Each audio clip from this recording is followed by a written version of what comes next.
Your Excellencies, the future presidents of Kenya and Nigeria, here present.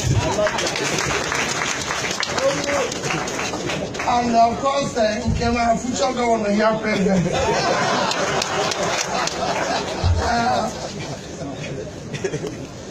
Let me then stand on all due and existing protocols. Mine is a thank you. When my brother approached me, I said, no, I won't talk here. Because I'm rather involved in a lot of controversial talks these days. So I choose to keep quiet, but listen to their Prime Minister and the former president, Vice President of Nigeria, when he spoke on the radio station. You could see the problem of this country. You could see it clearly and everything. You see the problems of Africa. When he spoke glowingly about what happened in Asian countries, it's very simple. Asian countries invested in education. We invested in picnic. While we were busy dancing at picnic, they were educating their people. Today, we talk about oil. Oil means nothing to anybody. Just 3 days ago, Alibaba sold in one day, 18 billion sales, $18 billion sales. That is about the budget of the entire states of Nigeria. One day sales of Alibaba, $18 billion. Go and multiply it by 500, which is almost today. Just one day sales. And this was discovered by a teacher who tried to get a job in 30 companies and could not be employed by anybody. Even went to enter Chinese police, they refused. He went to a Kentucky interview. Out of 24, they employed 23 and rejected him. And he said, no, Jack Ma will make it. And he created that company.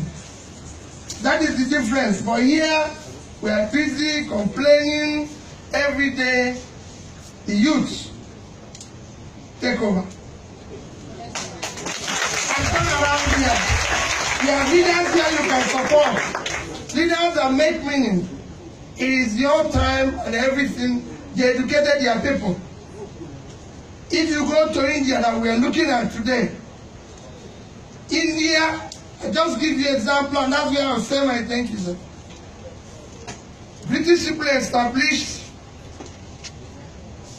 Indian Bombay College of Technology, Yaba College of Technology, and a few other ones. At the same time, Bombay Institute of Technology have produced over 30 billionaires in dollars and are doing well today. It has a carrying capacity of over 500,000 students, and you can hardly get admission into it.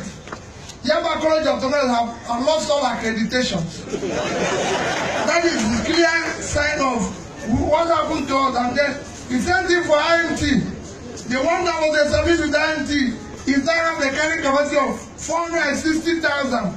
IMT is become Institute of Madness and Torture. That's what it is. People invested in education, you are not investing in it. Even Unity that you are saying today, thank you, VC. Mr. Vice President, they are looking for hand to mouth. That's why they are begging you, because government is not investing here. The budget of education in Africa is unacceptable.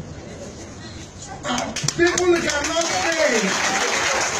So you're a professor here, you're doing research on your own.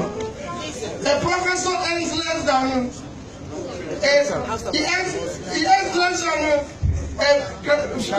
counselor. How can he do research when he's being owed salary? Nobody cares about him. He cannot speak in the society, because if he says he's a professor, nobody will even recognize him. In Switzerland alone, if you say you're a professor, you enter bus and every other place free.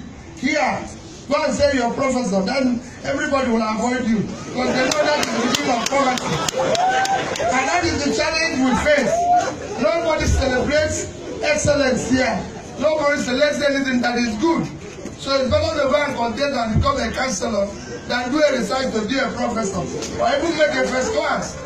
That is where we are as a country. But I thank you hearing these lectures, the university, Benobi.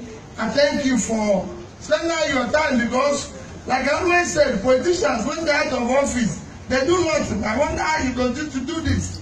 I was telling to the kid today that what you have here is that when you hear campaigns in other countries, they say they did this, they are doing this, they are doing this. He's not the only politician I know in Nigeria that have a factory, built a university. He's talking about secondary. When they're out of office, they wait for the next election. And the next election, they create confusion because they have nothing. They can't even say, I did this while I was away. So for you to now, not being a senator, continue this. I thank you, and I'm sure God will bless you. And I thank you that who is doing all these things and everything. I had a meeting with him a few days ago. He said, I have a factory. I said, well, if you have a factory, then you know there's no power. Then that makes a difference. Because people come to serve here without having created anything. If you have not created wealth, you can't manage one. Thank you, and God bless all of us for being here.